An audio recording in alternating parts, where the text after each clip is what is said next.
Ringkasan Keputusan Presiden Nomor 83/TPA Tahun 2025 tentang pemberhentian dan pengangkatan dari dan dalam jabatan pimpinan tinggi media di lingkungan Kementerian Keuangan.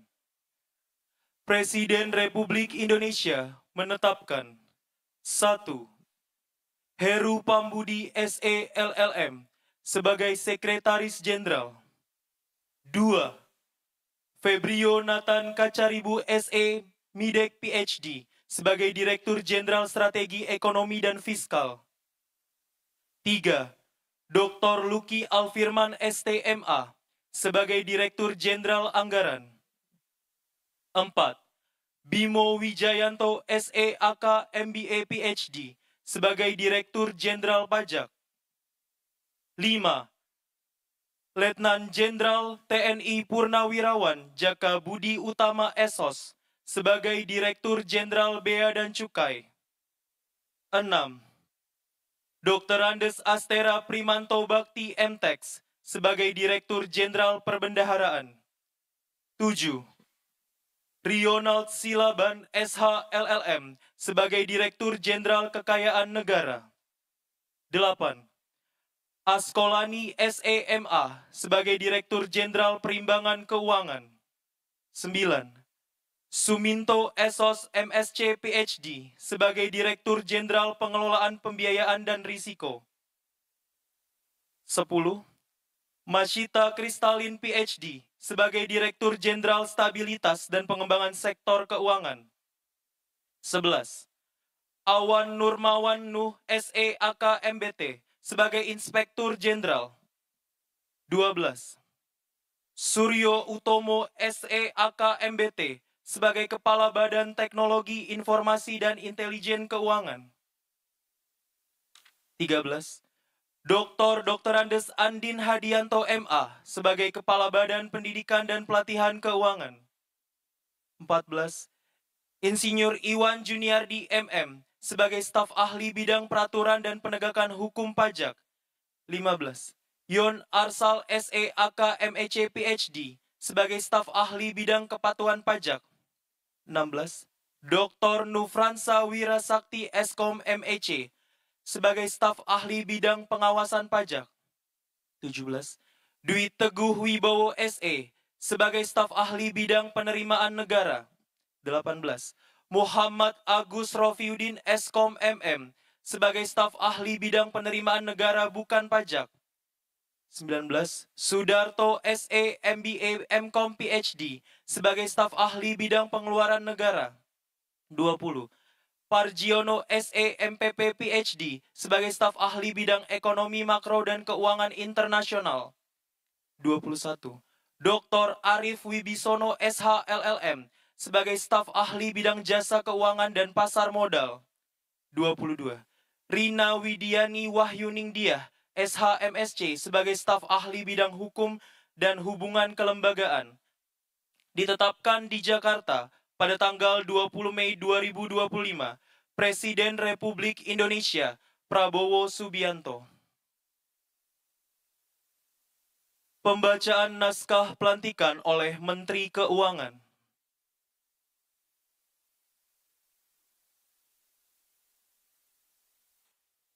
Saya ingin menyampaikan selamat kepada saudara-saudara sekalian yang baru saja dilantik dalam jabatan baru maupun yang dikukuhkan tetap dalam jabatan sebelumnya. Sebelum saya memulai sambutan, saya ingin mengingatkan kembali bahwa saudara-saudara baru saja menyampaikan sumpah jabatan yang merupakan janji sakral dari saudara-saudara sekalian kepada Sang Khalik, Sang Pencipta, bukan kepada saya. Itu adalah janji yang merupakan kontrak secara spiritual maupun secara kemanusiaan bahwa Anda akan melaksanakan sesuai sumpah jabatan pada tanggung jawab baru yang diberikan oleh negara.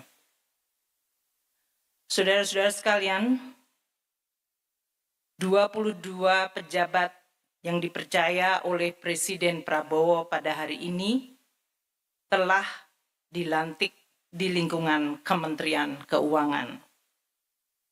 Kementerian Keuangan adalah sebuah kementerian yang memiliki mandat dan tanggung jawab yang begitu penting dan luas di dalam pengelolaan negara Republik Indonesia. Sebagai negara dana raksa, penjaga dan pengelola keuangan negara. Sebutan tersebut mencerminkan sebuah tanggung jawab yang luar biasa bagaimana kita mengelola keuangan negara, keuangan publik secara transparan, akuntabel, dan terus berorientasi pada manfaat dan sebesar-besarnya untuk kemakmuran rakyat yang adil dan beradab.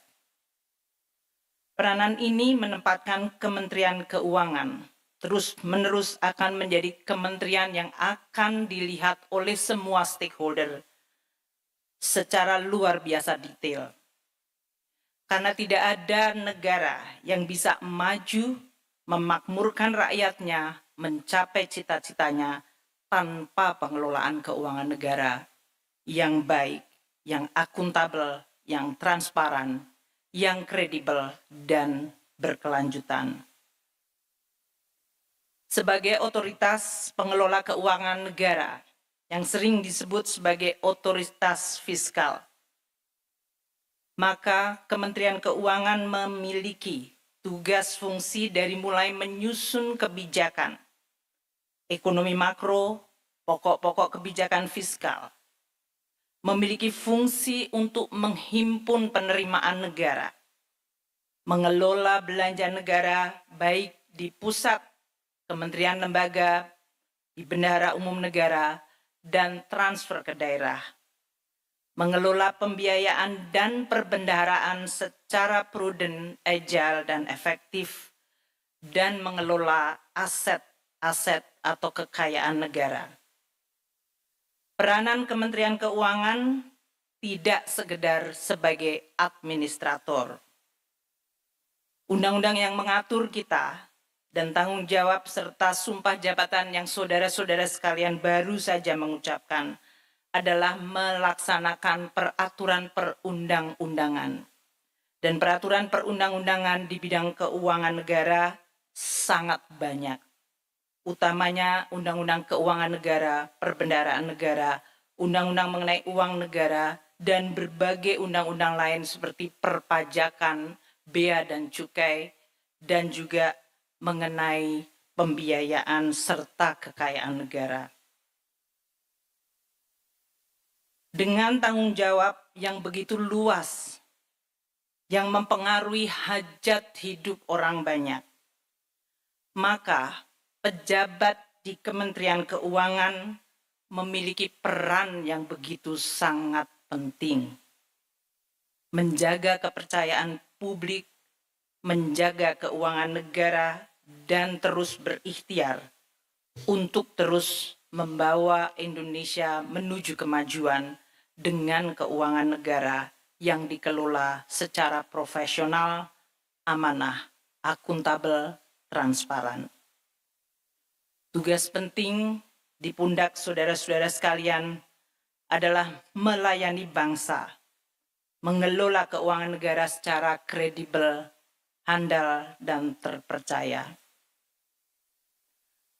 Tugas ini tidak mudah, karena pada hari-hari ini dan ke depan, tantangan perekonomian dan tantangan di bidang keuangan negara akan terus dinamis, kompleks, dan bahkan berat. Berbagai tren struktural fundamental yang harus diwaspadai, dari mulai ketegangan dan geopolitical environment, fragmentasi ekonomi, kerjasama antar negara yang makin kompleks, bahkan terjadi persaingan dan perang dagang dan ekonomi serta keuangan, serta perang militer yang pasti akan mempengaruhi pertumbuhan ekonomi dunia, perdagangan dunia, dan juga berpengaruh kepada perekonomian Indonesia. dampak langsung dari lingkungan global yang begitu sangat dinamis dan kompleks adalah nyata. Namun bangsa dan rakyat Indonesia harus terus bisa mengandalkan bahwa APBN adalah instrumen yang bisa menjaga bangsa Indonesia dan perekonomian Indonesia secara efektif. Oleh karena itu, APBN harus menjadi instrumen yang terus-menerus untuk bisa diandalkan, menjadi instrumen yang sehat, kredibel, dan berkelanjutan atau sustainable. Karena hanya dengan APBN yang sehat, kredibel, dan sustainable, dia mampu melaksanakan tugas sesuai dengan Undang-Undang Keuangan Negara. Apakah melakukan fungsi alokasi, fungsi distribusi, atau fungsi stabilisasi.